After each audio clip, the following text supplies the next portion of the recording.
இந்த காலத்து குரு அவருக்கு ஒரு சிஷ்யன். குரு முன்னாடி அந்த சிஷ்யன் ரொம்ப பணிவாக நின்று, குருவே உங்கள் கையால் விஷத்தை கொடுத்தாலும் அதை வாங்கி மடமடன்னு குடிச்சிருவேன் அப்படின்னா. உன்னுடைய குரு பக்தியை மெச்சினேன் அப்படின்னார் குரு. அதுக்கு அந்த சிஷ்யன், அப்படி இல்லை குருவே, உங்கள்கிட்ட சிஷ்யனாக இருக்கிறத விட உங்கள் கையால் விஷத்தை வாங்கி குடிச்சு விட்றது ரொம்ப நல்லது, அதனால தான் அப்படி சொன்னேன் அப்படின்னா. தலையில் கனம் உள்ளவங்க யாருமே சரியாக இருக்க முடியாது. எவ்வளவு பெரியவங்களாக இருந்தாலும் சரி, ரொம்ப கஷ்டம்தான் அது. கர்வங்கிறது கூடவே கூடாது. இதை விளக்கிறதுக்கு மகான் ஒருத்தர் ஒரு சம்பவத்தை சொல்கிறார். அர்ஜுனன் தீர்த்த யாத்திரை பண்ணானா.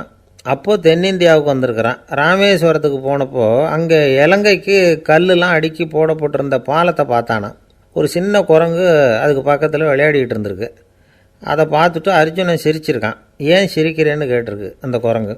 ராமன் மிகச்சிறந்த வில் வீரன். அப்படி இருக்கிறப்போ அவன் இலங்கைக்கு அம்புகளாலேயே ஒரு பாலம் கட்டியிருக்கலாம். அதை விட்டுட்டு போயும் உன்ன மாதிரி குரங்குகளை துணையாக வச்சுக்கிட்டு இப்படி ஒரு கருங்கல் பாலத்தை கட்டியிருக்கிறானே அப்படின்னு நானா. அம்புகளால் பாலம் கட்ட முடியுமா அப்படின்னு கேட்டு தான் குரங்கு. ஏன் முடியாது, என்னால் முடியுமேன்னு இருக்கான் அர்ஜுனன். அம்பால் பாலம் கட்டலாம், இருந்தாலும் என்ன மாதிரி குரங்குகள் ஏறி நடந்தால் அது தாங்குமா? அதனால தான் ராமர் கருங்கல் பாலமே கட்டினார் அப்படின்றது குரங்கு சொல்லிச்சான். அப்படியே சொல்கிற, நான் வேணும்னா இப்போ அம்புகளாலேயே ஒரு பாலத்தை கட்டுறேன், நீ அது மேலே ஏறி நடந்து பார். பாலம் விழுந்துட்டுதுன்னா நான் தீ மூட்டி அதில் குதித்து உயிர் தியாகம் பண்ணி விட்றேன் அப்படின்னு நான் ரொம்ப கோபமாக. உடனே அந்த சின்ன குரங்கு பெரிய உருவம் எடுத்துட்டு தான் கையில் கதையோடு அர்ஜுனன் முன்னாடி நிற்கிறான் அனுமன். பார்த்தா, என்னுடைய தலைவர் ராமரையா இழிவாக பேசுகிற, நீ இப்போ பாலம் கட்டு, நான் என்னுடைய பலத்தை காட்டுறேன் அப்படின்னா அனுமன். அர்ஜுனன் தன்னுடைய காண்டிபத்தை எடுக்கிறான், சரமாரியாக அம்புகளை விடுறான். அதெல்லாம் ஒன்றோட ஒன்று கோத்துக்கிட்டு அப்படியே பாலம் மாதிரி நிற்கிது. அர்ஜுனன் தலை நிமிர்ந்து நின்னான்.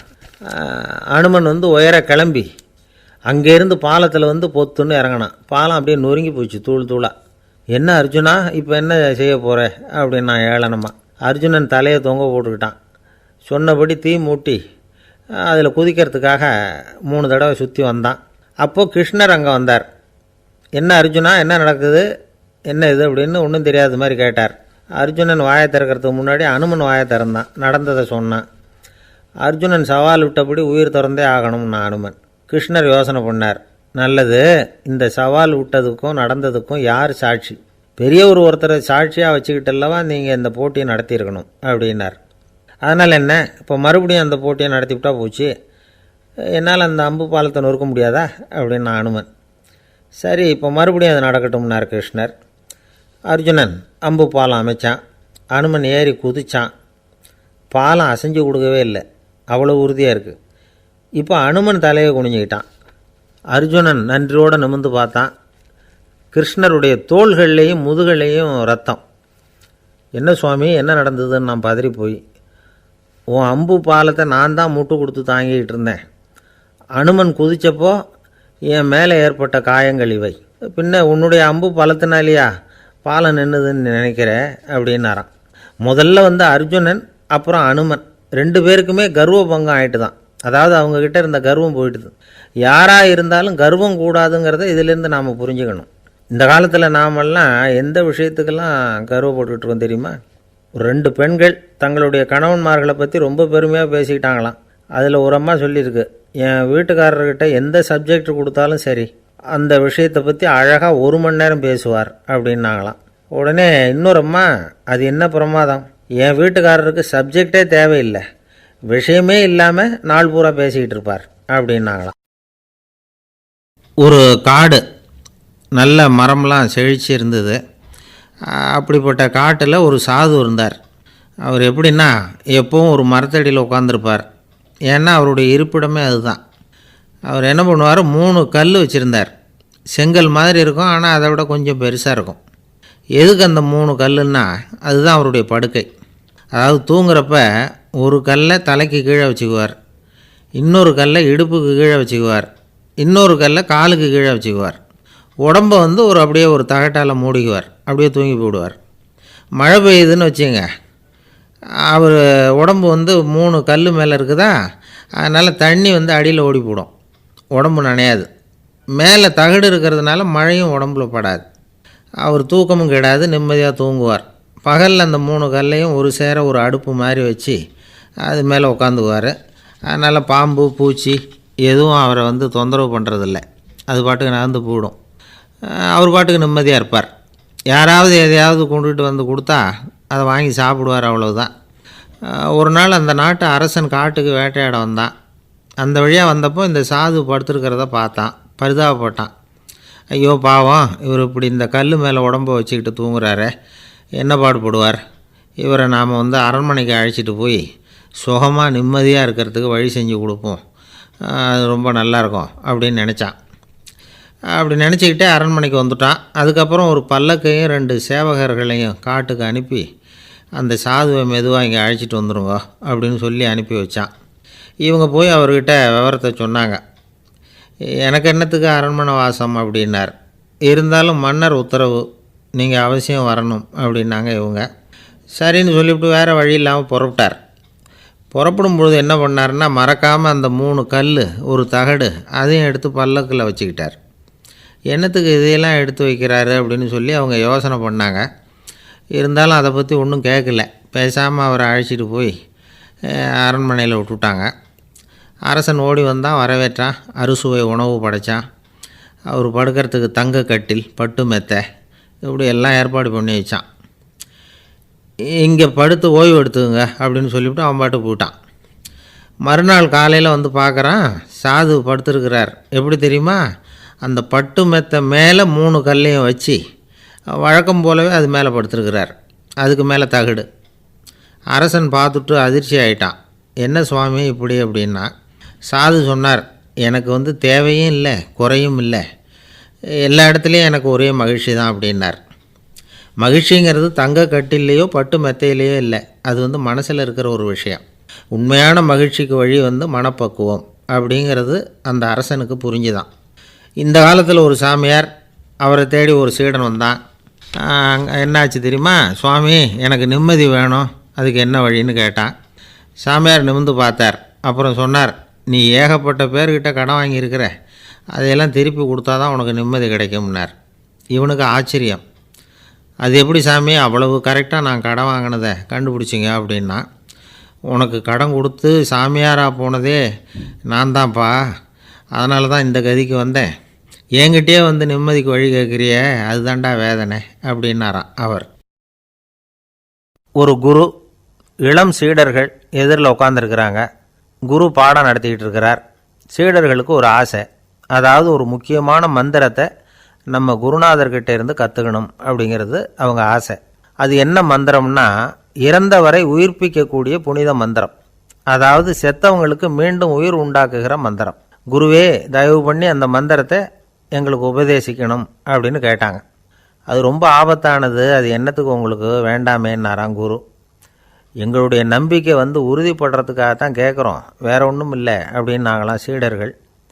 பக்குவப்படாத அறிவுங்கிறது ரொம்ப ஆபத்தானது அப்படின்னாராம் குரு. இது சீடர்களுக்கு புரியல.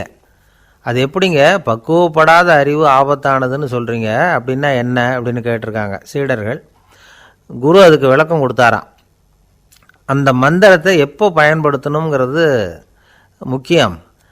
அதை அறியக்கூடிய ஞானம் ஏற்படுகிற வரைக்கும் அதை தெரிஞ்சுக்காமல் இருக்கிறது தான் நல்லது, இல்லைன்னா ஆபத்துன்னாராம்.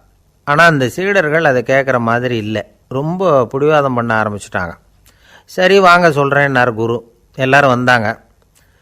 அந்த புனித மந்திரத்தை அவங்களுக்கு ரகசியமாக உபதேசம் பண்ணார். உபதேசம் பண்ணிவிட்டு அவங்களுக்கு எச்சரிக்கையும் கொடுத்தார்.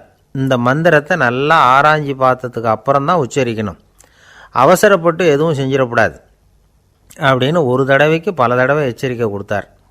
சரின்னு சொல்லிவிட்டு அவங்கெல்லாம் மந்திரத்தை கற்றுக்கிட்டு எழுந்திரிச்சு போயிட்டாங்க. ஒரு நாள் அந்த சீடர்கள் எல்லாம் மணற்பாங்கான இடத்துல அப்படியே நடந்து போயிட்டுருக்கிறாங்க. ஒரு பாலைவன பகுதி மாதிரி ஒரு இடம். அங்கே ஒரு இடத்துல எலும்புகள் குவியலாக கிடந்தது. உடனே இந்த சீடர்கள் முன்ன பின்ன யோசிக்காமல், தியானமும் பண்ணாமல், அந்த மந்திரத்தோட பயனை சோதித்து பார்க்கணும் அப்படின்னு நினச்சிக்கிட்டு அந்த மந்திரத்தை உச்சரிக்க ஆரம்பிச்சிட்டாங்க. அவ்வளோதான். உடனே என்னாச்சு தெரியுமா, அந்த எலும்புகள் எல்லாம் ஓநாய்களாக மாறி அவங்கள துரத்த ஆரம்பிச்சுட்டுது. சீடர்கள் எல்லாம் தலைதெறிக்க ஓட ஆரம்பிச்சிட்டாங்க. ஓநாய்களும் விடலை, அவங்கள துரத்தி பிடிச்சி கடித்து கொதற ஆரம்பிச்சுட்டுது. அப்போ தான் அந்த சீடர்களுக்கு குரு சொன்ன அறிவுரையோட அர்த்தம் புரிஞ்சுது. பக்குவப்படாத அறிவு ஆபத்தானது அப்படிங்கிறது. அதனால் இதிலேருந்து நாம் தெரிஞ்சுக்க வேண்டியது என்னென்னா, நாம் நம்ம அறிவை வளர்த்துக்கிட்டால் மட்டும் போதாது, அந்த அறிவை எப்போ எப்படி பயன்படுத்தணும் அப்படிங்கிற பக்குவமும் நமக்கு வரணும். அப்போ தான் வாழ்க்கை நல்லபடியாக அமையும். இல்லைன்னா இடைஞ்சல் தான். இந்த காலத்தில் சில சின்ன பிள்ளைங்களுக்கே அறிவு ரொம்ப பக்குவப்பட்டிருக்குங்கிறத உணர முடியுது. ஒரு சின்ன பையன் பள்ளிக்கூடத்தில் மார்க் லிஸ்ட்டு கொடுத்தாங்க, வாங்கிக்கிட்டு அவசரமாக வீட்டுக்கு ஓடினான். எதிரில் வந்த ஒருத்தர் கேட்டார், என்ன அவசரம், ஏன் இப்படி வேகமாக ஓடுறேன்னார். எங்கள் அம்மா கிட்ட அடி வாங்கணும், அதுக்காக தான் ஓடுறேன்னா. அடி வாங்கிறதுக்காக இவ்வளவு அவசரம்னார் அவர். அப்படி இல்லைங்க, நான் போகிறதுக்குள்ளே எங்கள் அப்பா வீட்டுக்கு வந்துட்டாருன்னா அவர்கிட்ட அடி வாங்க வேண்டியிருக்கும், அதை அவாய்ட் பண்ணுறதுக்காக இப்படி ஓடுறேன் அப்படின்னு நானான் அந்த பையன். ரொம்ப நாளைக்கு முன்னாடி ஒரு நாள் கோவலன் நாடகம் நடந்தது. எங்கள் மதுரையில் நடந்தது. அதில் ஒரு முக்கியமான கட்டம், கண்ணகி கிட்ட சிலம்பை வாங்கிக்கிட்டு அதை விற்கிறதுக்காக மதுரை நகருக்கு புறப்படுறான் கோவலன். அந்த சமயத்தில் கண்ணகி பாடுற மாதிரி ஒரு நாடக பாடல், நாடக ஆசிரியர் எழுதினது. அது என்ன பாட்டுன்னா, மா பாவியோர் கூடி வாழும் மதுரைக்கு மன்னா போகாதீர் என்று அப்படின்னு ஆரம்பிக்கும் அந்த பாட்டு. இதுதான் அந்த பாட்டு. இதை கண்ணகி மேடையில் பாடின உடனே கூட்டத்தில் சலசலப்பு. நம்ம ஊர்லேயே நமக்கு முன்னாடியே நின்றுக்கிட்டு மா பாவியோர் கூடி வாழும் மதுரை அப்படின்னு சொல்கிறாங்களே, என்ன தைரியம் அப்படின்னு எல்லாம் குழப்பம் பண்ண ஆரம்பிச்சிட்டாங்க. மக்கள் சத்தம் போட ஆரம்பிச்சிட்டாங்க. எதிர்ப்பு குரல் அது பாட்டுக்கு வர வர அதிகமாக போட்டுது. கொண்டுக்கிட்டு வா அந்த நாடக ஆசிரியரை, எழுதுனது யார் அப்படின்னு ஒரே சத்தம், கூச்சல். வேறு வழி இல்லை. மெதுவாக மேடைக்கு வந்தார் அந்த நாடக ஆசிரியர். 4 பக்கத்திலிருந்தும் கேள்வி கணைகள். மக்களை பார்த்து கொஞ்சம் அமைதியாக இருங்கோ அப்படின்னு சொல்லிவிட்டு தன்னுடைய விளக்கத்தை சொல்ல ஆரம்பித்தார் அந்த நாடக ஆசிரியர். மா அப்படின்னு சொன்னால் திருமகளாகிய லட்சுமி அப்படின்னு அர்த்தம். பா அப்படின்னா கலைமகளாகிய சரஸ்வதி. வி அப்படின்னா மலைமகளாகிய பார்வதி.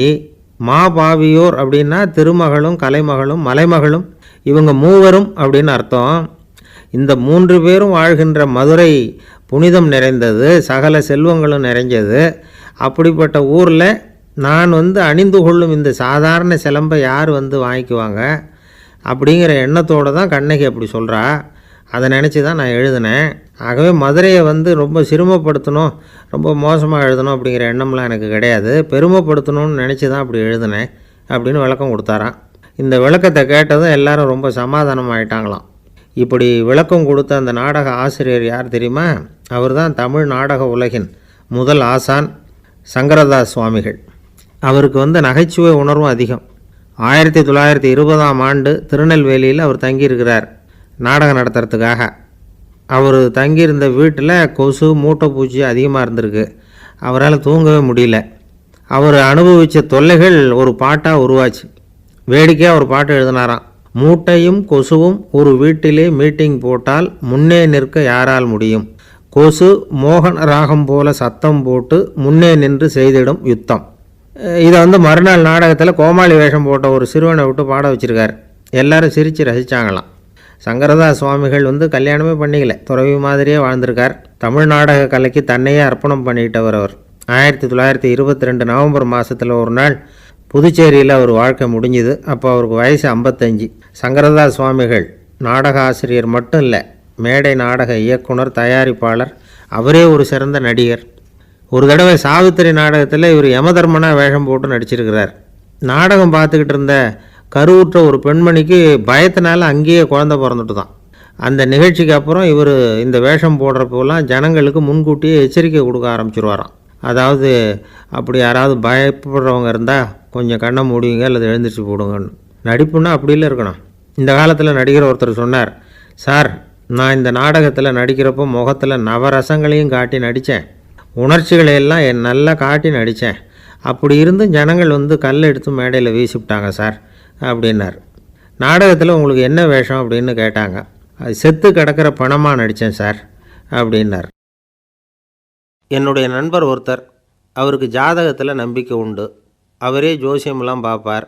என்ன சார் இந்த காலத்தில் இதையெல்லாம் நம்பிக்கிட்டு இருக்கீங்களேன்னு கேட்டால், உங்களுக்கு ஒன்றும் தெரியாது சார், இந்த உலகத்தில் ஒவ்வொருத்தரும் அவங்கவுங்க செய்கிற நல்லது கெட்டதுக்கு தகுந்த பலனை அனுபவிச்சே தேரணும்பார். அது மட்டும் இல்லை, ஒருத்தன் செத்துட்டா கூட அவன் செஞ்ச பாவ புண்ணியங்கள் கூடவே போயிட்டுருக்கோம்பார். அது எப்படி கூட போவோம் அப்படின்னு குதர்க்கமாக கேட்டால் அதுக்கு அவர் ஒரு கதை சொன்னார். அது ரொம்ப சுவாரஸ்யமாக இருந்தது. ஒரு ஊரில் ஒருத்தர் இருந்தாராம். அவர் ஜோசியம் பார்க்குறதுல ரொம்ப கெட்டிக்காரரு. ஒருத்தருடைய தலைமுடியை மட்டும் அவர்கிட்ட காட்டினா போதும், அதை மட்டும் பார்த்துட்டு அவருடைய ஜாதகத்தையே சொல்லிவிடுவாராம். அப்பேற்பட்ட திறமை. அந்த ஆள் ஒரு சமயம் கன்னியாகுமரி கடற்கரைக்கு போயிருந்துருக்கிறார். அங்கே கரை ஓரமாக ஒரு மண்டை ஓடு கிடந்திருக்கு. அதை எடுத்து பார்த்துருக்கிறார். அந்த மண்டை ஓட்டை வச்சுக்கிட்டே அதோட ஜாதகத்தை அலசியிருக்கிறார். இந்த மண்டை ஓட்டுக்கு உரிய ஆசாமி வாழ்க்கையில் ரொம்ப கஷ்டப்பட்டுருக்கிறான், நிறைய கஷ்டத்தை அனுபவிச்சிருக்கிறான், அது தாங்க முடியாமல் தான் கடலில் விழுந்து தற்கொலை பண்ணிகிட்ருக்கான் அப்படிங்கிறத அவர் கணிச்சுட்டார். இருந்தாலும் இந்த மண்டை ஓடு இன்னமும் அனுபவிக்க வேண்டியது பாக்கி இருக்குது அப்படிங்கிறதையும் அவர் உணர்றார். அது சரி, ஒருத்த உயிரோடு இருக்கிற வரைக்கும் தானே நல்லது கெட்டதை அனுபவிக்க முடியும். செத்ததுக்கு அப்புறமும் பாக்கி இருக்குன்னா அதை எப்படி அனுபவிக்கிறது? இந்த மண்டை ஓட்டுக்கு இன்னும் கொஞ்சம் பாக்கி இருக்குது அப்படிங்கிறது அவருக்கு புரிஞ்சதே தவிர அதோட அர்த்தம் என்னங்கிறது அவருக்கு சரியாக விளங்கலை. சரி, இதை இன்னும் கொஞ்சம் விவரமாக ஆராய்ச்சி பண்ணி பார்ப்போம் அப்படின்னு நினச்சிக்கிட்டு அதை தன்னுடைய வீட்டுக்கு எடுத்துகிட்டு போயிட்டார். அந்த மண்டை ஓட்டை ஒரு பொட்டியில் வச்சு பூட்டினார். தன்னுடைய தனி அறையில் அதை பத்திரமாக வச்சுக்கிட்டார். தினமும் ராத்திரி ஆனதும் தன்னுடைய மனைவியை பார்த்து, நீ போய் பூஜை அறையில் தனியாக படுத்துக்கோ அப்படின்னு சொல்லிவிட்டு இவர் தினம் ராத்திரி 12 மணிக்கு பொட்டியை திறந்து அதை பார்ப்பார். மண்டை ஓடு அப்படியே இருந்ததே தவிர இன்னும் கொஞ்சம் பாக்கி இருக்குங்கிறதுக்கு அர்த்தம் அவருக்கு விளங்கலை. அந்த மண்டை ஓட்டுக்கு இன்னும் என்ன பாக்கி இருக்க போகுது? இப்படியே ஒரு 10 நாள் போச்சு. அந்த வீட்டம்மாவுக்கு சந்தேகம் வந்துட்டுது. நம்ம வீட்டுக்காரர் நம்மளை தனியாக ஏன் தூங்க சொல்கிறார் அப்படிங்கிற சந்தேகம். உடனே பக்கத்து வீட்டு அம்மாக்கிட்ட விஷயத்தை சொல்லியிருக்கிறாங்க. அந்த அம்மா உடனே, நீ கவலைப்படாத, நான் கண்டுபிடிச்சி சொல்கிறேன்னு சொல்லிவிட்டாங்களாம். அன்றைக்கி ராத்திரியே ஜன்னல் வழியாக எட்டி பார்த்துருக்குறாங்க. இந்த ஆள் மண்டை ஓட்டை கையில் வச்சுக்கிட்டு அதை திருப்பி அப்படியும் இப்படியும் பார்த்துக்கிட்டு இருந்தது தெரிஞ்சுட்டுது. மறுநாள் காலையில் அவரோட மனைவியை பார்த்தாங்க. ஏம்மா, உன் வீட்டுக்காரருக்கு நீ முதல் மனைவியா 2வது மனைவியா அப்படின்னு கேட்டாங்க. எனக்கு தெரிஞ்ச வரைக்கும் நான் ஒருத்தி தான் அவருடைய மனைவின்னாங்க. அப்படி இல்லை, நீ அவருக்கு 2வது மனைவி. முதல் மனைவியின் மண்டை ஓடு தான் அவர் கையில் இருக்குப்போ, அதை தான் அவர் தினமும் ராத்திரியில் எடுத்து பார்த்துக்கிட்டு இருக்கிறாரு அப்படின்னு விட்டாங்க அந்த அடுத்த வீட்டம்மா. அப்படியா விஷயம்னு சொல்லிவிட்டு கணவன் வீட்டில் இல்லாத நேரமாக பார்த்து அந்த மண்டை ஓட்டை எடுத்து கொண்டாந்து ஒரு உரலில் போட்டு உலக்கையால் குத்தி நொறுக்க ஆரம்பிச்சுட்டுது அந்த அம்மா. வெளியே போயிருந்த அந்த ஆள் அப்போ தான் உள்ளே நுழைஞ்சார். மண்டை ஓடு உலக்கைக்கிட்ட குத்து வாங்கிட்டு இருக்கு. அது அனுபவிக்க வேண்டியது இன்னும் கொஞ்சம் பாக்கி இருக்குது அப்படிங்கிறதுக்கான அர்த்தம் எனக்கு இப்போ தான் புரிஞ்சுதுன்னாராம் அவர். இந்த கதையிலேருந்து நாம் இன்னொரு நீதியையும் புரிஞ்சுக்கணும். அதாவது நம்ம வீட்டை பற்றி நமக்கு தெரியாததெல்லாம் அடுத்த வீட்டுக்காரங்களுக்கு நல்லா தெரியும். ஒருத்தர் ரொம்ப கவலையோடு உட்காந்துருந்தார். எதை பற்றி சார் கவலைப்படுறீங்கன்னு கேட்டோம். எதிர்காலத்தை பற்றி கவலைப்படுறேன்னார். ஏன்னு கேட்டோம். என்ன பண்ணுறதுன்னே தெரியல சார், எதிர்காலம் ஒரே இருட்டாக இருக்குது, பாதையே புரியலன்னார். இன்றைக்கி நம்ம இளைஞர்கள் பல பேருக்கு எதிர்காலம் இருட்டாக தான் தெரியுது. அவங்கெல்லாம் இந்த கதையை கொஞ்சம் கேட்கணும். ஒரு மலை அடிவாரத்தில் ஒரு சின்ன கிராமம். அந்த மலை ரொம்ப உயரமானது. அடர்த்தியாக செடி கொடிகள் மரங்கள் அதில் மண்டி கிடக்குது. பகல் வேளையில் இருட்டாக தான் இருக்கும், அவ்வளோ அடர்த்தி. அந்த மலை உச்சியில் ஒரு கோவில். நாள் ராத்திரியே புறப்பட்டால் தான் காலையில் அந்த கோவிலுக்கு போய் சேர முடியும். கிராமத்து இளைஞன் ஒருத்தன் அந்த மலை உச்சிக்கு போக வேண்டியிருந்தது. கையில் ஒரு விளக்கை எடுத்துக்கிட்டு நாள் ராத்திரியே புறப்பட்டான். புறப்பட்டு போனவன் கிராமத்து எல்லையிலேயே நின்றுட்டான். ஏன் தெரியுமா? அவன் கையில் இருந்த விளக்கோட வெளிச்சம் 10 அடி தூரத்துக்கு தான் தெரியுது. அது வரைக்கும் தான் பாதை தெளிவாக இருக்குது. அதுக்கு அப்பாலெல்லாம் ஒரே இருட்டாக இருக்குது, பாதை புரியல. இவன் யோசனை பண்ணி பார்த்தான். மனசுக்குள்ளே ஒரு சந்தேகம். 10 அடி தூரம் தானே வெளிச்சம் தெரியுது அப்படின்னா நாம் 10 அடி தூரம் தானே போக முடியும். அதுக்கும் அந்தாண்ட ஒரே இருட்டாக இருக்குது. அதில் எப்படி நாம் நடந்து போகிறது? நாம் ரொம்ப தூரம் நடந்து போய் ஆகணுமே. அப்படிப்பட்ட நினப்பெல்லாம் அவனுக்கு வந்துவிட்டது. இதுதான் அவன் மனசில் ஏற்பட்ட தயக்கம். இப்படி யோசிச்சுக்கிட்டே அந்த இளம் ஆசாமி புறப்பட்ட இடத்துலையே நின்றுக்கிட்டு இருக்கிறான்.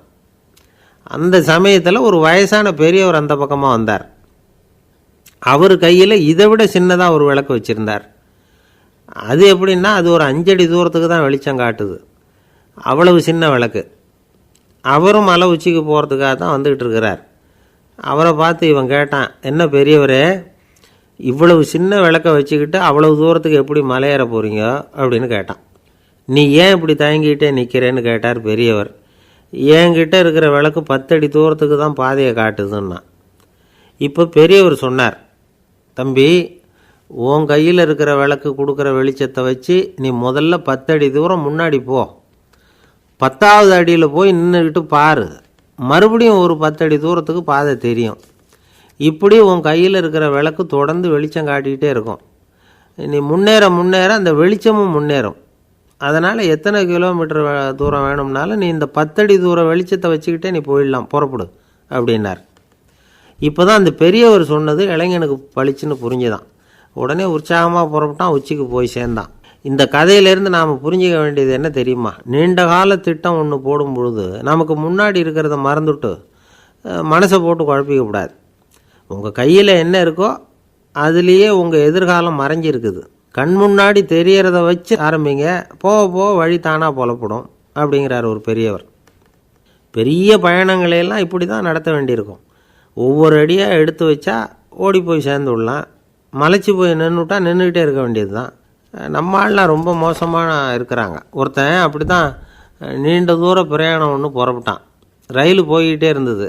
கொஞ்சம் தூரம் போச்சு, பாதி வழியில் கையில் வச்சுருந்த டிக்கெட்டை காற்றுல விட்டுட்டான். ஐயோ, என் டிக்கெட்டு போயிட்டுதே அப்படின்னு கத்த ஆரம்பிச்சிட்டான். பக்கத்தில் இருந்த பெரியவர் அவனை பார்த்து பரிதாபப்பட்டு, கவலைப்படாத தம்பி, போனால் போகுது, வேறு டிக்கெட் வாங்கிக்கலாம் அப்படின்னு ஆறுதல் சொன்னார். அதுக்கு அவன் சொல்கிறான், சார், நான் அதுக்காக அழலை, அந்த டிக்கெட்டு கிடைச்சா தானே நான் எந்த ஊருக்கு போகணுங்கிறது எனக்கு தெரியும் அப்படிங்கிறான். ஒரு ஊரில் ஒரு ஆள் இருந்தான். அவனுக்கு ஒரே ஒரு மகள். அவளை நல்ல இடத்துல கட்டி கொடுக்கணும்னு ஆசைப்பட்டான். அதுக்காக மாப்பிள்ளை தேடிகிட்டு இருந்தான். அவன் கொஞ்சம் வசதியான ஆள், அதனால் நிறைய பேர் வந்தாங்க. இருந்தாலும் ஒரு நல்ல குணமுள்ள மாப்பிள்ளையாக இருக்கணும் அவன் எதிர்பார்த்தான். அப்படி இருக்கணும்னு தொடர்ந்து முயற்சி பண்ணான். கடைசியாக ஒரு 3 பேர் கிடைச்சாங்க. அந்த 3 பேரில் யாரை தேர்ந்தெடுக்கிறது, இதுதான் அவனுக்கு வந்த குழப்பம். இந்த நிலைமையில் ஒரு பெரியவரை தேடி போனான். அவர்கிட்ட தன்னுடைய பிரச்சனையை சொன்னான். அவர் கொஞ்சம் யோசனை பண்ணார். அதுக்கப்புறம் 3 பேரையும் கூப்பிட்டார். இதை பாருங்கப்பா, உங்கள் 3 பேருக்கும் 3 மாத கால அவகாசம் தர்றேன். நீங்கள் இப்போ போகலாம். 3 மாதம் கழித்து திரும்பி வரலாம். அப்படி வரும்பொழுது இந்த 3 மாத காலத்தில் நீங்கள் செஞ்ச நல்ல காரியம் ஏதாவது ஒன்று சொல்லணும். அதை வச்சு உங்களில் ஒருத்தரை நாங்கள் தேர்ந்தெடுத்துக்கிறோம் அப்படின்னு சொன்னாராம். 3 பேரும் சரின்னு சொல்லிவிட்டு திரும்பி போயிட்டாங்க. 3 மாதம் ஆச்சு. அதுக்கப்புறம் ஒரு நாள் திரும்பி வந்தாங்க. அவர் அவங்கள கூப்பிட்டு உட்கார வச்சார். அப்புறம் கேட்டார், இப்போ சொல்லுங்கள், இந்த 3 மாத காலத்தில் நீங்கள் செஞ்சுருக்கிற ஏதாவது ஒரு நல்ல காரியத்தை சொல்லுங்க அப்படின்னார். முதல்ல ஒருத்தன் எழுந்திரிச்சு நின்னான். ஐயா, எங்கள் அப்பா இறந்த பிறகு அவரோட கணக்கு வழக்குகளை எடுத்து பார்த்துக்கிட்டு இருந்தேன். அவர் ஒரு வியாபாரிகிட்ட 10,000 ரூபா கடன் வாங்கியிருக்கிறதாக எழுதியிருந்தார். அந்த வியாபாரியும் இப்போ உயிரோடு இல்லை. இருந்தாலும் அந்த வியாபாரியோட மகனை தேடி கண்டுபிடிச்சேன். கணக்கு புத்தகத்தை காட்டினேன். எங்கள் அப்பா உங்கள் அப்பா கிட்ட 10,000 ரூபா கடன் வாங்கியிருக்கிறதாக இதை எழுதியிருக்கிறார். அதனால் அதை திருப்பி கொடுக்கறதுக்காக வந்திருக்கிறேன். இந்தாங்க அந்த பணம் அப்படின்னு சொல்லி கொடுத்துட்டு வந்துட்டேன் அப்படின்னு நானும். இதை பெரியவர் கவனமாக கேட்டுக்கிட்டார். அதுக்கப்புறம் 2வது இளைஞன் எழுந்திரிச்சான். ஐயா, நான் போன மாதம் ஒரு நாள் ராத்திரி வேளையில் ஒரு காட்டுப்பாதை வழியாக எங்கள் ஊருக்கு போய்கிட்டு இருந்தேன். அந்த சமயத்தில் அந்த வழியாக வந்துக்கிட்டு இருந்த ஒரு வழிப்போக்கர்கிட்ட 4-5 திருடர்கள் வம்பு வளர்த்து அவர்கிட்ட இருந்த பொருளை எல்லாம் கொள்ளையடிச்சிக்கிட்டு இருந்தாங்க. நான் உடனே ஒரு குச்சியை எடுத்துகிட்டு ஓடினேன். அந்த திருடர்களை அடித்து விரட்டினேன். பொருளை எல்லாம் மீட்டு அந்த வழிப்போக்கர்கிட்ட ஒப்படைச்சேன். அவரை பத்திரமா அழைச்சிக்கிட்டு போய் அவர் வீட்டில் விட்டுட்டு வந்தேன் அப்படின்னு நானும். இதையும் பெரியவர் கவனமாக கேட்டுக்கிட்டார். அடுத்தபடியாக 3வது இளைஞன் எழுந்திரிச்சான். ஐயா, போன மாதம் ஒரு நாள் நான் ஒரு மலைப்பாதை வழியாக போய்கிட்டு இருந்தேன். மலைப்பாதை விளிம்பில் ஒரு மதகு கட்டை, அது மேலே ஒரு ஆள் படுத்து தூங்கிட்டு இருந்தான். அந்த பக்கம் தவறி உருண்டு விழுந்திருந்தான்னா அதில் பாதாளம். அது மலையடி வாரத்தில் போய் தான் விழணும், அவ்வளவு பள்ளம். அது தெரியாமல் அவன் பாட்டுக்கு தூங்கிட்டு இருந்தான். நான் உடனே அவன்கிட்ட ஓடி போய் குனிஞ்சு அவன் முகத்தை பார்த்தேன். அப்போ தான் புரிஞ்சுது, அவன் ஏற்கனவே எனக்கு தெரியும். அவனை எனக்கு நிறைய கெடுதல் பண்ணியிருக்கிறான், இடைஞ்சல் கொடுத்தவன். இருந்தாலும் ஐயோ பாவம்னு நினச்சி அவனை எழுப்பி பாதுகாப்பாக வேற ஒரு இடத்துல படுக்க வச்சுட்டு வந்தேன் அப்படின்னு நானும். பெரியவர் இதையும் கேட்டுக்கிட்டார். அதுக்கப்புறம் அவங்க 3 பேரையும் பார்த்து, நீங்கள் போகலாம், நாங்கள் யோசித்து முடிவு பண்ணி உங்களுக்கு சொல்லி அனுப்புகிறோம் அப்படின்னாராம். அந்த இளைஞர்கள் புறப்பட்டு போயிட்டாங்க. அதுக்கப்புறம் அந்த பெண்ணோட அப்பாவை பார்த்து சொன்னார், இந்த 3 பேருமே நல்ல பிள்ளைங்க தான், அதில் ஒன்றும் சந்தேகம் இல்லை. இருந்தாலும் இந்த 3 பேர் செஞ்ச செயல்களையும் ஒப்பிட்டு பார்க்க வேண்டியிருக்கு. முதல் இளைஞன் நேர்மைக்கு எடுத்துக்காட்டாக விளங்குறான். இந்த காலத்தில் இது மாதிரி இளைஞர்களை பார்க்குறது ரொம்ப கஷ்டம்தான். இருந்தாலும் அவன் கடமையை தான் செஞ்சான். 2வது இளைஞன் நல்ல வீரன், தைரியசாலி. ஒரு வீரன் எதை செய்யணுமோ அதைத்தான் இவன் செஞ்சான். இவன் ஒரு லட்சிய மனிதன். 3வது இளைஞன் தன்னுடைய பகைவனுக்கே உதவி செஞ்சுருக்கான். அவன் உயிரை காப்பாற்றியிருக்கிறான். பகைவனுக்கு அருள்வதுங்கிறது ஒரு சாதாரண மனுஷனால் செய்யக்கூடிய காரியம் இல்லை. பகையை மறக்கிறதும் பகைவனுக்கு அருள்வதும் தெய்வீக பண்புகள். அதனால் இவனையே உன்னுடைய மகளுக்கு ஏற்ற மாப்பிள்ளையாக தேர்ந்தெடுக்கலாம் அப்படின்னு சொன்னாங்களாம். ஒரு நல்ல நாளில் அவங்களுக்கு திருமணம் நல்ல விதமாக நடந்து முடிஞ்சுதான். இது சுவாமி சின்மயானந்தர் சொல்லியிருக்கிற ஒரு கதை. இதிலேருந்து நாம் புரிந்து கொள்ள வேண்டிய ஒரு கருத்து, நமக்கு கெடுதல் பண்ணவங்களுக்கும் நாம் நல்லது செய்யணும். ஆனால் நடைமுறையில் அப்படி நம்மளால் செய்ய முடியறதில்ல. அதுதான் சிக்கல். நம்மால் ஒருத்தங்கிட்ட கேட்டேன், ஏண்டா உன்னுடைய பகைவன் ஒருத்தன் அது மாதிரி ஒரு மலைப்பாதை மதகு கட்டையில் படுத்திருந்தா உடனே நீ என்ன நினைப்ப அப்படின்னு கேட்டோம். இது ஒரு அருமையான சந்தர்ப்பம்னு நினைப்பேன் அப்படின்னா. எதுக்குன்னு கேட்டோம். அவனை அந்த பக்கமாக உருட்டி கீழே தள்ளுறதுக்கு அப்படின்னா. ஒரு காடு, அங்கே புத்தர் அவர் பாட்டுக்கு நடந்து போய்கிட்டே இருக்கிறார். அவருக்கு பின்னாடி ஒரு குரங்கு, அதுவும் தொடர்ந்து வந்துக்கிட்டே இருக்குது. புத்தர் திரும்பி பார்த்தார். குரங்கு அப்படியே குதித்து உயர எழும்பி ஒரு கிளையில் போய் உக்காந்துது. ஏன் இப்படி பண்ணுறேன்னு கேட்டார் புத்தர். என்னை சாதாரணமாக நினைக்க வேணாம், நான் மகாமந்தி, என்னால் எல்லாம் முடியும், முடியாதுங்கிற வார்த்தையே என்னுடைய அகராதியில் கிடையாது, என்ன வேணும்னாலும் செய்வேன் அப்படின்னுது. அப்படின்னா ஒரு பந்தயம் வச்சுக்கலாமான்னார் இவர். ஓ வச்சுக்கலாமேன்னுது. வேறு ஒன்றும் இல்லை, இப்போ நீ மேலே எழும்பி அந்த கிளையில் உட்காந்தது மாதிரி அங்கேருந்து தாவி என் உள்ளங்கையில் உட்காரணும், அவ்வளவுதான் அப்படின்னார். அப்படி உட்காந்துட்டா என்ன பரிசு அப்படின்னு கேட்டது அது. சொர்க்கத்தில் இருக்கிற மாமன்னன் மரகத சக்கரவர்த்தியை என்னோட இருக்கும்படியாக கூப்பிட்டுக்கிறேன். அந்த சமயத்தில் அவருடைய அரியணை அங்கே காலியாகிடும், நீ அதில் போய் உட்காந்துக்கலாம். பந்தயத்தில் தோத்துட்டா ஒரு கல்ப காலம் இந்த பூமியில் வாழ வேண்டியிருக்கும், அதுக்கு பிறகு தான் என்கிட்ட வர முடியும், என்ன சொல்கிற அப்படின்னார். குரங்குக்கு தாவறது ஒரு பெரிய காரியமா? இது எனக்கு ரொம்ப சாதாரண விஷயம், என்ன இப்போவே தாவட்டுமா அப்படின்னுது. சரின்னு சொல்லி உள்ளங்கையை நீட்டினார்.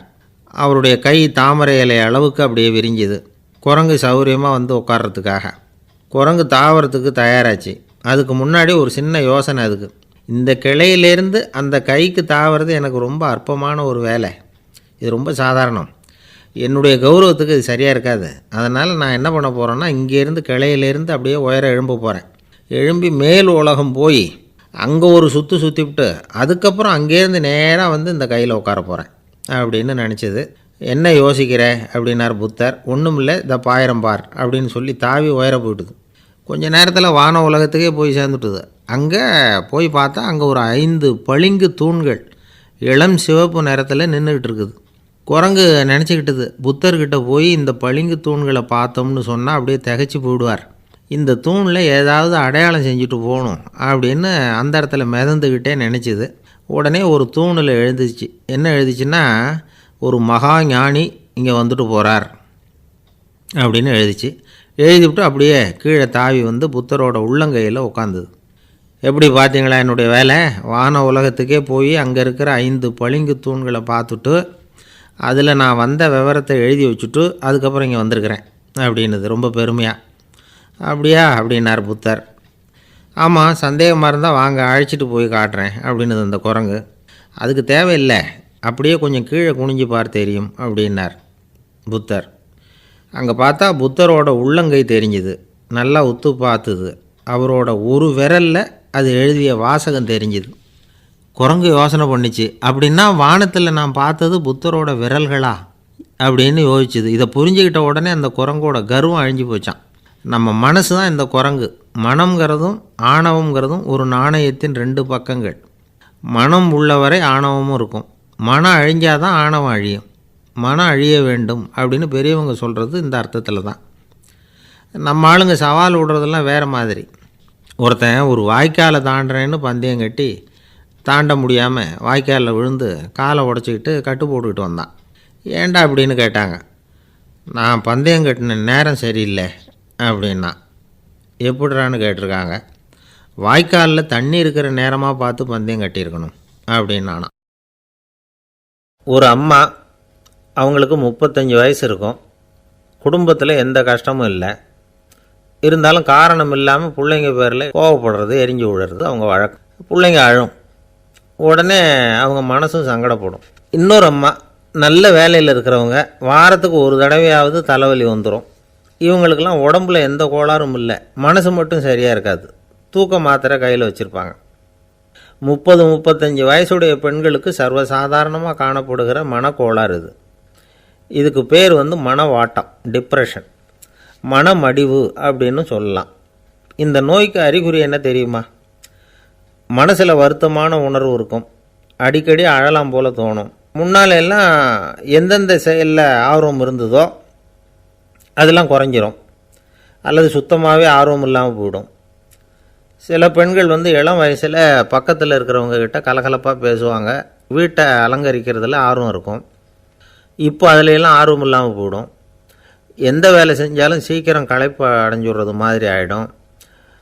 நமக்கு யாருமே உதவியாக இல்லை, நம்ம எல்லோரும் கை விட்டுட்டாங்க போல் இருக்குதே அப்படிங்கிற உணர்வுலாம் உண்டாகும்.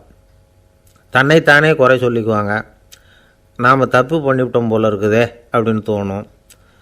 குற்றம் பண்ணிட்டதா நினச்சி கஷ்டப்படுவாங்க. பசி இருக்காது, தூக்கத்தில் தொந்தரவு இருக்கும், அடிக்கடி செத்து போடலாங்கிற உணர்வு வரும், தற்கொலை பண்ணிக்கலாங்கிற எண்ணம் உண்டாகும். சில பேர் தற்கொலை முயற்சியில் கூட ஈடுபடுவாங்க. சில பேருக்கு பலவிதமான உடல் வலிகள் இருக்கும், பலவீனம் இருக்கும், சீக்கிரமாக களைப்படைஞ்சு போடுவாங்க. இதெல்லாம் மனவாட்ட நோய்க்கான தன்மைகள். இந்த மனவாட்டம், அதாவது டிப்ரெஷனை 2 வகையாக பிரிக்கலாமா. ஒன்று தானாக உண்டாக்கிக்கிறது, இன்னொன்று எதிர் விளைவை உண்டு பண்ணுகிற அல்லது நரம்பு சம்பந்தப்பட்ட டிப்ரெஷன். தானாக உண்டாக்கிக்கிற மனவாட்ட நோய் இருக்குது பாருங்கள், அதுக்கு ஏதாவது சூழ்நிலை காரணமாக இருக்கலாம், அல்லது இல்லாமலும் போகலாம். மூளையில் டொப்பாமைன் அல்லது செரட்டோனின் இதோட அளவு குறையும் பொழுது இந்த டிப்ரெஷன் உண்டாகுது. இதுக்கு ஓரளவு பிறவி காரணங்கள் கூட இருக்கலாம், குடும்பத்தில் வேறு சிலருக்கும் வரலாம். பாதிக்கப்பட்ட பெண்ணை பார்க்குறதுக்கு பலவீனமாக தெரியும், கடுமையான குற்ற உணர்வு இருக்கும், தனியாக இருக்கிறதுக்கு ஆசைப்படுவாங்க, நடு ராத்திரியில் எழுந்திரிச்சு உட்காந்து கஷ்டப்பட்டுக்கிட்டு இருப்பாங்க, கொடூரமான முறையில் தற்கொலை பண்ணிக்க முயற்சி பண்ணுவாங்க, தீ வச்சுக்கிறது, அமிலத்தை குடிக்கிறது, தூக்கில் தொங்குறது. இப்படி தானாக வரவழைச்சிக்கிற மனவாட்ட நோய் மறையக்கூடிய நோய். ஒரு தடவை வந்தால் 3லேருந்து 6 மாதம் வரைக்கும் நீடிக்கும். இடைப்பட்ட காலங்களில் நோயாளி இயல்பாக இருப்பார். எதிர் விளைவை உண்டு பண்ணுகிற அல்லது நரம்பு சம்பந்தப்பட்ட மனவாட்ட நோய் எப்படின்னா, கணவன் மனைவி, மாமியார் மருமகள், இப்படிப்பட்ட உறவு முறை பிரச்சனைகள், தோல்விகள், எரிச்சல்கள், ஆஃபீஸு பிரச்சனை, இப்படிப்பட்ட சூழ்நிலையால் உண்டாகிறது. எல்லாத்துக்கும் மருந்து இருக்குது, மார்க்கம் இருக்குது, கவலைப்பட வேண்டியதில்லை, தைரியமாக இருக்கணும். உளவியல் மருத்துவம் இதுக்கு ரொம்ப உபயோகமாக இருக்கும். சில பெண்களை பாருங்கள், அவங்க எதுக்கும் அலட்டிக்கிறது இல்லை. ஒரு அம்மா அப்படி தான் தன்னுடைய கணவனை அழைச்சிக்கிட்டு ஒரு மனநோய் மருத்துவர்கிட்ட வந்தாங்க. டாக்டர், எங்கள் வீட்டுக்காரர் திடீர்னு ஒரு மாதிரி ஆயிட்டார், வித்தியாசமாக நடந்துக்கிறார். எப்படின்னா, இவர் தன்னையே ஒரு ஒட்டடை பூச்சியாக நினச்சிக்கிட்டு இருக்கிறார். அப்படி நினச்சிக்கிட்டு தன்னுடைய தலையாலேயே வீட்டில் உள்ள ஒட்டடையெல்லாம் தொடச்சிக்கிட்டு இருக்கிறார் அப்படின்னாங்க. எவ்வளவு நாளாக அப்படி இருக்குதுன்னு கேட்டார் டாக்டர். 1 வாரமாக அப்படி இருக்குது அப்படின்னாங்க அந்த அம்மா. அப்படின்னா முன்னாடியே ஏன் அழைச்சிட்டு வரல அப்படின்னு கேட்டார் டாக்டர். வீடு பூரா சுத்தமாகட்டுமேனு பார்த்துக்கிட்டு இருந்தேன் டாக்டர் அப்படின்னாங்களாம் அந்த அம்மா. ஒரே ஒரு ஊரில் ஒரு பாதிரியார் இருந்தார். ரொம்ப நாள் சந்தோஷமாக வாழ்ந்தார். ஒரு நாள் அவர் மடத்து சமையல் அறையில் பாத்திரங்களை கழுவி துலக்கி சுத்தப்படுத்திக்கிட்டு இருந்தார். அந்த சமயத்தில் ஒரு தேவதூதன் அவர் முன்னாடி நின்னான். இவர் நிமிர்ந்து பார்த்தார். ஆண்டவர் என்னை உங்ககிட்ட அனுப்பியிருக்கிறார், பரலோகத்தில் வாசம் செய்யறதுக்கு உங்களுக்கு நேரம் வந்துட்டுது அப்படின்னு அந்த ஆள். ஆண்டவருக்கு என்னோட ஞாபகம் வந்ததுக்கு நன்றி. ஆனாலும் இப்போ இங்கே நீயே பாரு, எவ்வளவு பாண்டங்கள் பாக்கி இருக்குது, இவ்வளவையும் நான் சுத்தப்படுத்த வேண்டியிருக்கு. நான் நன்றி கெட்டவனாக இருக்க விரும்பலை. இந்த பணியை முடிக்கிற வரைக்கும் என்னுடைய பரலோக வாழ்வை தள்ளி வைக்க முடியுமா? நீ என்ன நினைக்கிற அப்படின்னு கேட்டார். தேவதூதன் தனக்கே உரிய விவேகத்தோட அன்போட பாதிரியாரை பார்த்தான். சரி, என்ன செய்யலாம்ங்கிறத அப்புறம் சொல்கிறேன் அப்படின்னு சொல்லிவிட்டு புறப்பட்டு போயிட்டான். ஒரு நாள் அந்த பாதிரியார் தோட்டத்தில் உள்ள களைகளை எல்லாம் ஒரு களை கொத்தியால் கொத்தி களை எடுத்துக்கிட்டு இருக்கிறார். அந்த சமயத்தில் இந்த தேவதூதன் மறுபடியும் அவர் முன்னாடி வந்து நிற்கிறான். பாதிரியார் பார்த்தார். இதை பாரு, இந்த தோட்டம் பூராவும் எவ்வளவு களை மண்டி கிடக்கு, பரலோகம் கொஞ்ச காலம் எனக்காக பொறுத்திருக்கலாம்னு நீ நினைக்கிறியா அப்படின்னு கேட்டார். தேவதூதன் சிரிச்சுக்கிட்டே மறுபடியும் மறைஞ்சிட்டான். மறுபடியும் அவர் களை எடுக்கிறது, தானிய களஞ்சியத்துக்கு வர்ணம் பூசுறது, இப்படிப்பட்ட வேலைகளில் ஈடுபட்டிருக்கார். இன்னொரு நாள் ஒரு மருத்துவமனையில் நோயாளிகளை கவனிச்சிக்கிட்டு ரொம்ப தீவிரமாக இருக்கிறார் அந்த பாதிரியார். ஒரு நோயாளியோட தாகத்துக்கு தண்ணீர் கொடுத்துட்டு நிமிர்ந்து பார்க்குறப்போ தேவதூதன் மறுபடியும் அவர் முன்னாடி வந்து நிற்கிறான். இந்த தடவை பாதிரியார் தன்னலமற்றவராக பேரன்பை காட்டக்கூடிய வகையில் தன்னுடைய 2 கைகளையும் உயர்த்தியபடி தேவதூதனின் கவனத்தை வந்து பிணியால் வாடக்கூடிய நோயாளிகளின் பக்கம் திருப்பினாராம். தேவதூதன் ஒன்றும் சொல்லலை, மறைஞ்சிட்டான். அன்னைக்கு சாயந்தரம் பாதிரியார் வந்து மடத்தில் உள்ள தன்னுடைய அறைக்கு போய் இளைப்பாறினார். யோசித்து பார்த்தார். தேவதூதனையும் தேவதூதனின் விருப்பத்தையும் பல நாள் தள்ளி போட்டு வந்ததையும் அவர் ரொம்ப நினச்சி பார்த்தார். திடீர்னு தான் வந்து முதுமை அடைகிறதையும் சோர்வு அடைகிறதையும் உணர்ந்தார்.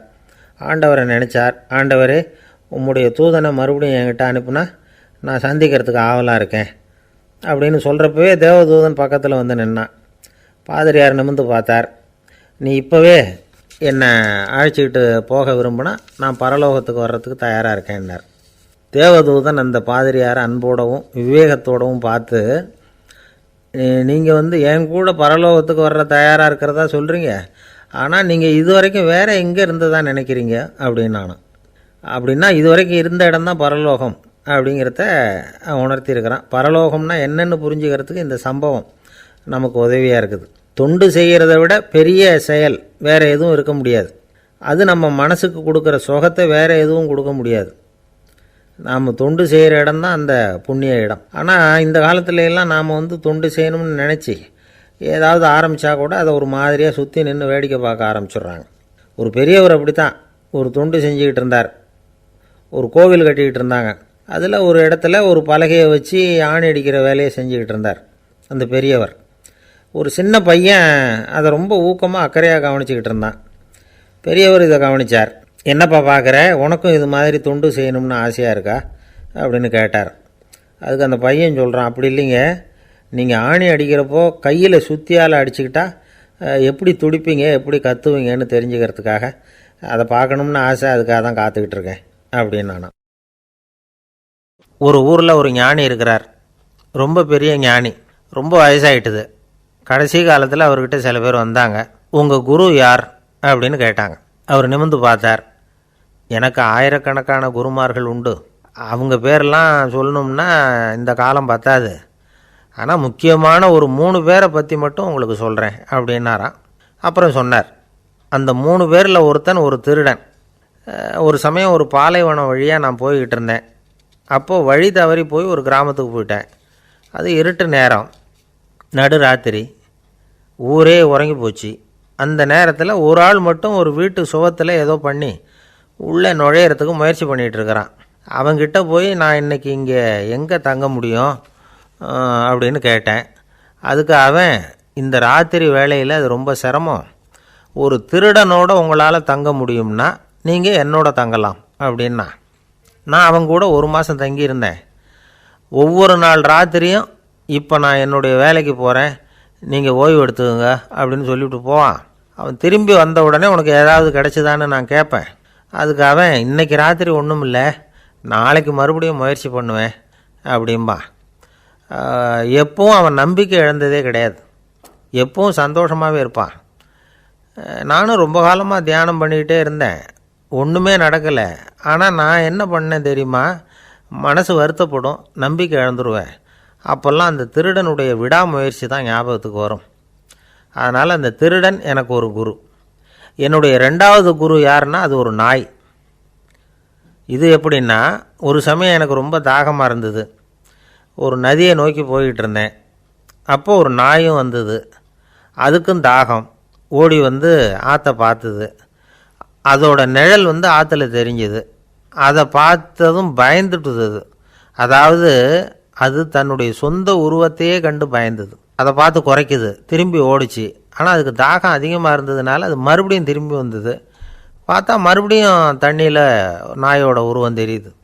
இப்படி சில தடவை பண்ணிச்சு. இருந்தாலும் கடைசியில் தண்ணியில் குதிச்சுட்டுது துணிஞ்சி. இப்படி குதித்த உடனே அதோட உருவமும் மறைஞ்சுட்டுது. இதை பார்த்தேன். நான் என்ன புரிஞ்சுக்கிட்டேன்னா, எவ்வளவு தான் பயம் இருந்தால் கூட ஒருத்தன் தைரியமாக காரியத்தில் இறங்கணும் அப்படிங்கிறத புரிஞ்சுக்கிட்டேன். இந்த போதனை அந்த நாய்கிட்ட இருந்து எனக்கு கிடைச்சிது. இது ஒன்று. அடுத்தது என்னுடைய 3வது குரு யாருன்னா, அது ஒரு சின்ன குழந்தை. நான் ஒரு சமயம் ஒரு நகரத்துக்கு போனேன். அங்கே ஒரு குழந்தை எரிகிற மெழுகுவத்தி ஒன்று எடுத்துக்கிட்டு வந்தது. நான் அந்த குழந்தைய பார்த்து வேடிக்கையாக கேட்டேன், ஏன் பாப்பா இந்த மெழுகுவத்தியை நீயாவே கொளுத்துனியா அப்படின்னு கேட்டேன். ஆமான்னுது அந்த குழந்தை. சரி, இந்த மெழுகுவத்தி முன்னாடி எரியாமல் இருந்தது, இப்போ எரியுது. இந்த மெழுகுவத்திக்கு வெளிச்சம் எங்கேருந்து வந்தது, அதை எனக்கு காட்ட முடியுமா அப்படின்னு கேட்டேன் அந்த குழந்தைகிட்ட. இதுக்கு அந்த குழந்தை சிரிச்சுக்கிட்டு அந்த மெழுகுவத்தியை ஊதி அணைச்சுட்டுது.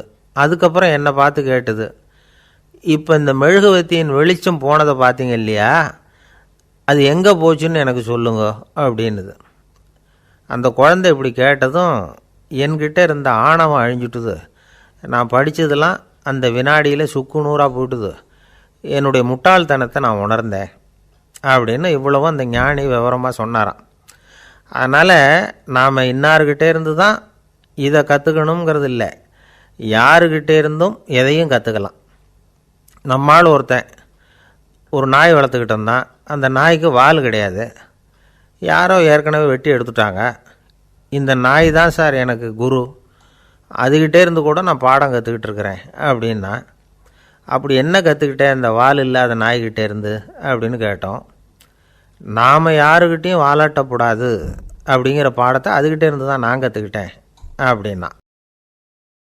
ஒருத்தர் சிகரெட்டும் கையுமா வந்தார். சார், இந்த புகைப்பிடிக்கிற பழக்கத்தை நிறுத்தி போடணும்னு தான் பார்க்குற முடியலேன்னார். புகைப்பிடிக்கிறத நிறுத்துறது ரொம்ப சுலபம் சார் அப்படின்னார் இன்னொருத்தர். எப்படி சொல்கிறீங்கன்னு கேட்டார் அவர்.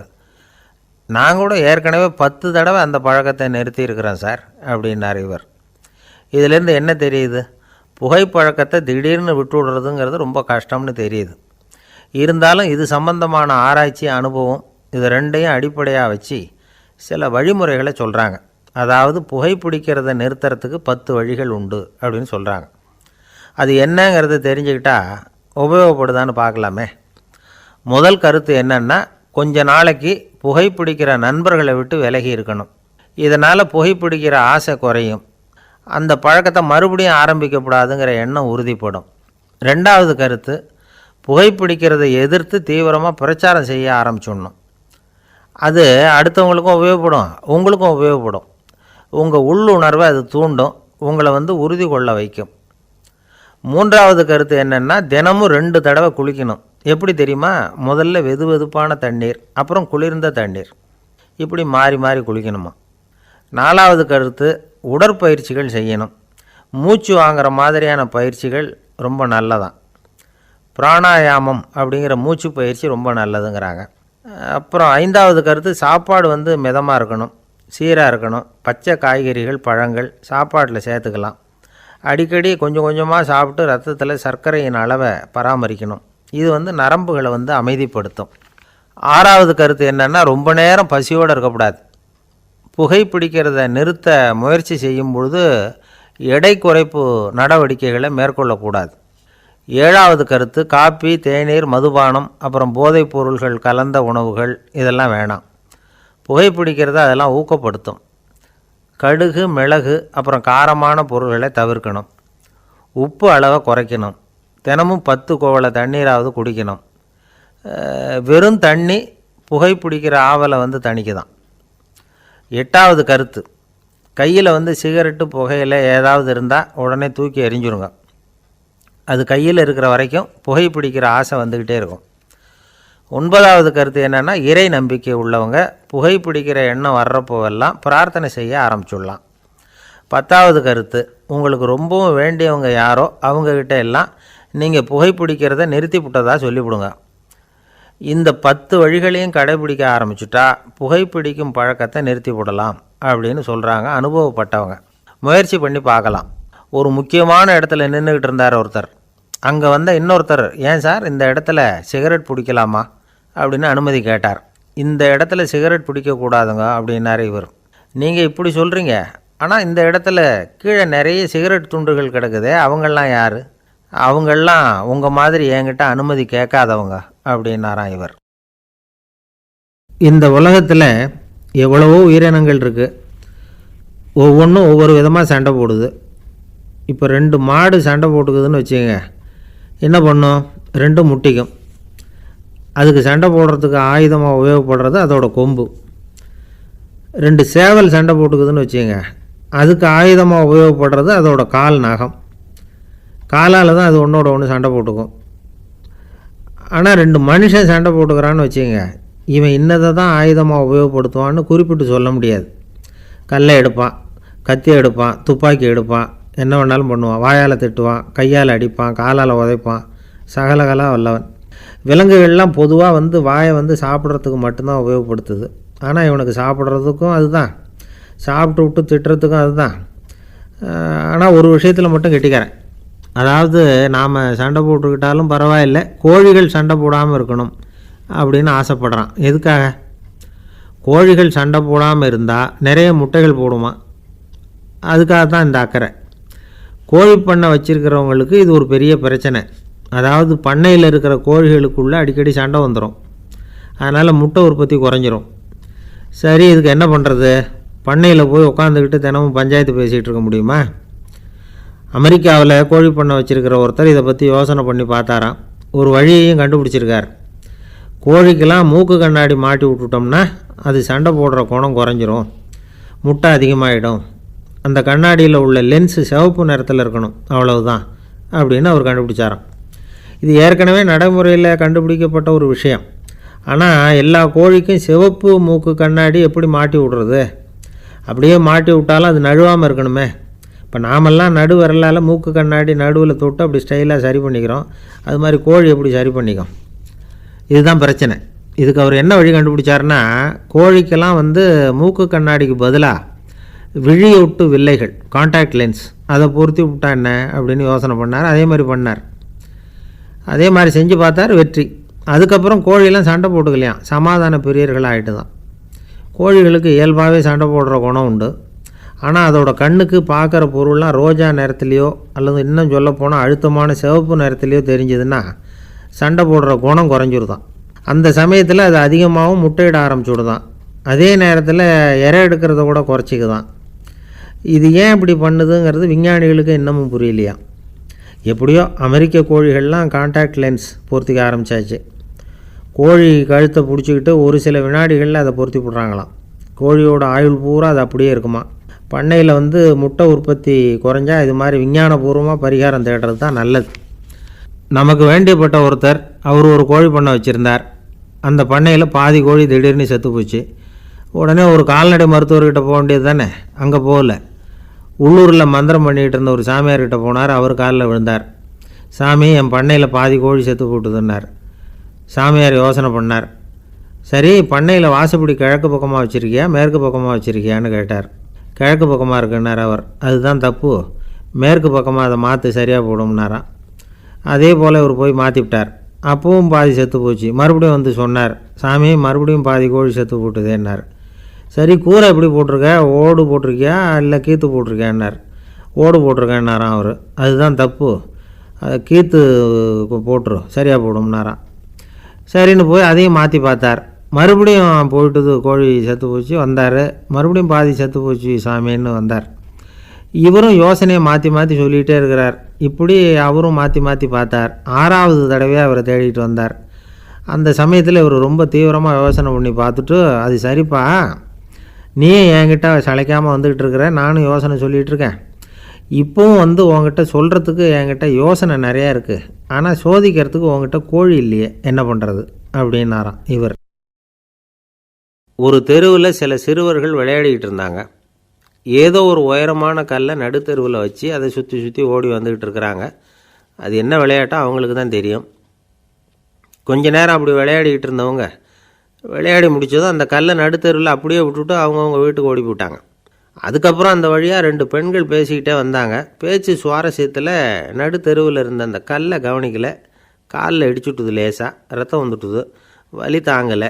காலில் இடிச்சுக்கிட்ட பொண்ணு திட்ட ஆரம்பிச்சுட்டுது. வர வர ஊர் உலகம் ரொம்ப கெட்டு போச்சு, யாருக்கும் பொறுப்பே கிடையாது பாரு, இப்படி நடுத்தெருவில் பொறுப்பு இல்லாமல் இப்படி கல்லை போட்டு வச்சுருக்குறாங்களே, இது நியாயமா அப்படின்னு சொல்லி இந்த சமூகத்தை கடுமையாக விமர்சனம் பண்ணிக்கிட்டு அவங்க போயிட்டாங்க. கொஞ்ச நேரம் கழித்து ஒரு வாலிபன் அந்த வழியாக வந்தான். அந்த கல்லை பார்த்தான், நின்னான். ஒரு நிமிஷம் யோசனை பண்ணான். என்ன பண்ணலாம்னு பார்த்தான். தன்னுடைய வீரத்தையும் பலத்தையும் காட்டணும்னு நினச்சான். பின்னாடி போனான். அப்புறம் வேகமாக ஓடி வந்து ஒரு சின்ன ஹை ஜம்ப், அப்படியே துள்ளி குதித்தான். துள்ளி குதித்து தாண்டி அந்த பக்கமாக போய் விழுந்தான். அப்படியே விசில் அடிச்சுக்கிட்டு அவன் பாட்டுக்கு நடந்து போகிறான். அடுத்தபடியாக ஒரு காதல் ஜோடி அந்த வழியாக வந்தது. நடுத்தெருவில் கல் கண்ணில் பட்டது. அவங்க 2 பேரும் ரொம்ப நெருக்கமாக சேர்ந்து வந்துக்கிட்டு இருக்கிறாங்க. நடுவில் கல் இருக்கிறதுனால கொஞ்ச நேரம் 2 பேரும் விலகி மறுபடியும் இந்த பக்கம் வந்து சேர்ந்து போகணும். கொஞ்ச நேரம் நாம் பிரிய வேண்டி இருக்குதே அப்படின்னு வருத்தத்தோடு முணுமுணுத்துக்கிட்டே இந்த பக்கம் வந்தாங்க. அதுக்கப்புறம் வழக்கம் போல் சேர்ந்து அவங்க பாட்டுக்கு எதிர்காலத்தை பற்றி கற்பனை பண்ணிக்கிட்டே போயிட்டாங்க. கடைசியாக அந்த வழியாக பார்வை இல்லாத ஒருத்தர் வந்துக்கிட்டு இருக்கார். அவர் கையில் வழக்கமாக வச்சிருக்கிற அந்த ஊன்றுகோல், கையில் இருக்கிற அந்த ஊன்றுகோலால் தனக்கு முன்னாடி அப்படியே அப்படியே தட்டிக்கிட்டு பார்த்துக்கிட்டே அவர் மெதுவாக நடந்து வந்துக்கிட்டு இருக்கிறார். வழியில் இருக்கிற அந்த கல் தட்டுப்பட்டுது. உடனே நடுத்தெருவில் ஒரு கல் இருக்குங்கிறத அவர் புரிஞ்சுக்கிட்டார். உடனே குனிஞ்சார். அந்த கல்லை தடவி பார்த்து எடுத்தார். தெரு ஓரமாக கொண்டுட்டு போய் போட்டார். அதுக்கப்புறம் அவர் பாட்டுக்கு அவர் வழியில் நடந்து போனார். இப்போது இதில் பல பேர் வந்தாங்க போனாங்க. இவங்களில் பார்வை உள்ளவங்க யார், பார்வை இல்லாதவங்க யார்? இப்படி ஒரு கேள்வி கேட்டால் என்ன பதில் சொல்ல முடியும்? கொஞ்சம் யோசித்து பார்த்தா இன்றைக்கி பல பேர் இப்படி தான் இருந்துக்கிட்டு இருக்கிறோம். ஒரு ஆள் பார்க்குறதுக்கு பெரிய மனுஷன் மாதிரி இருக்கார். ஒரு தெரு வழியாக நடந்து வந்துக்கிட்டு இருந்தார். இருட்டு நேரம். வழியில் ஒரு பெரிய கல் கிடந்தது, கருங்கல். பார்த்தார். கொஞ்ச நேரம் யோசித்தார். போய் தூக்கி பார்த்தா ரொம்ப கனமாக இருந்தது. இன்னொரு ஆள் சேர்ந்தாதான் தூக்க முடியும். இவர் உடனே ரோட்டு ஓரமாக போய் ஒரு மரத்தடியில் உட்காந்துக்கிட்டார். 2 பக்கமும் பார்த்துக்கிட்டே இருக்கார், யாராவது வர்றாங்களான்னு. கொஞ்ச நேரத்தில் ஒருத்தர் வந்தார். இவருக்கு தெரிஞ்சவர். என்னங்க இந்த நேரத்தில் இங்கே உட்காந்துருக்குறீங்கன்னு கேட்டார் அவர். அதோ அந்த கருங்கல் அப்படின்னு சுட்டி காட்டினார். ஓ, அதை தூக்கி ஓரமாக போடணுமா? வாங்க 2 பேரும் தூக்கலான்னார் வந்தவர். நான் அதுக்காக உட்காந்துருக்கலேன்னார் இவர். பின்ன வேற எதுக்காகன்னார் அவர். ஒரு மனுஷன் கருங்கல்லில் காலை இடிச்சுக்கிட்டான்னா எப்படி துள்ளுவான்னு பார்க்கணுங்கிறது எனக்கு ரொம்ப நாளாக ஒரு ஆசை, அதுக்காக தான் உட்காந்துருக்கிறேன் அப்படின்னாராம்.